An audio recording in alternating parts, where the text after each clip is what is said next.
Welcome back to Gardening with Creations by DX & Co. Today we're going to talk about self-pollinating or hand-pollinating your zucchini and squash plants. Let me show you how we do that and how we identify male versus female flowers, and let's get started.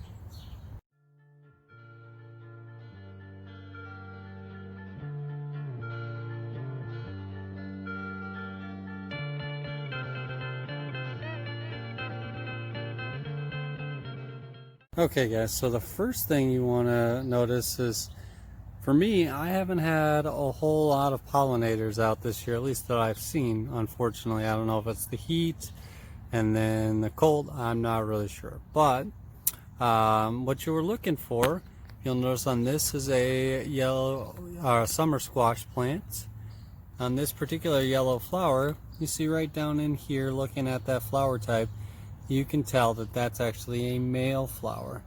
Female flowers actually have the fruit on them. You see right in the back here behind this stem is the zucchini starting to form, and then you look down inside of its flower and you can tell it's very, let's see, wow, I say that we get a pollinator right as I'm talking about this.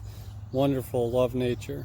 I'm still going to show you how to do this, but you can tell that is a different shape. In fact, the male flower actually fits inside of the female flower, much like a male and female person.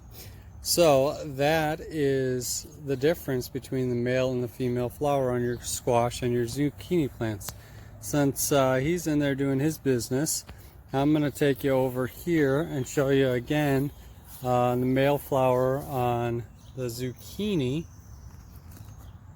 That was a squash that I showed you before. Now this is zucchini male flower. Ooh, we also had another pollinator in that other one. Another male flower. So I've got lots of male flowers happening on my zucchini.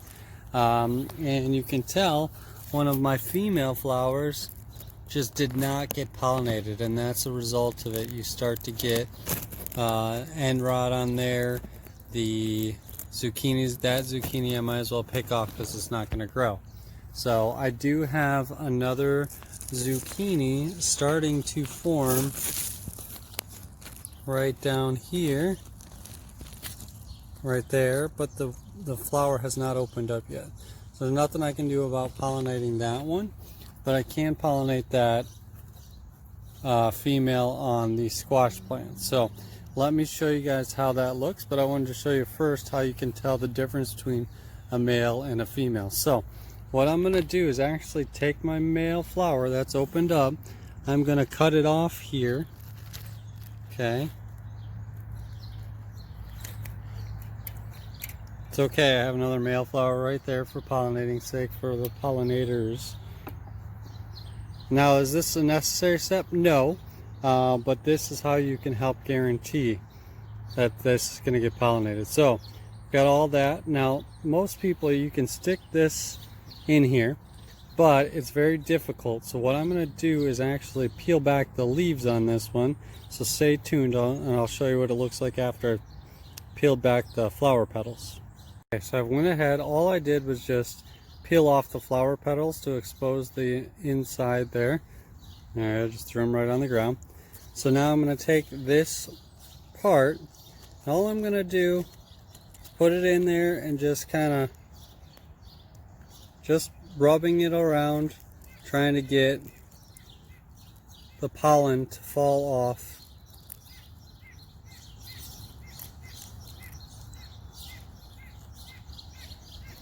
Kind of hard to see with all the leaves in the way there, I apologize.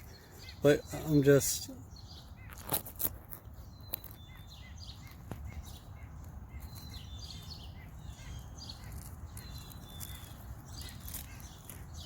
and there you have it. I've now pollinated this particular female flower on this squash plant. That's all there is to it, guys. That's all there is to hand pollinating.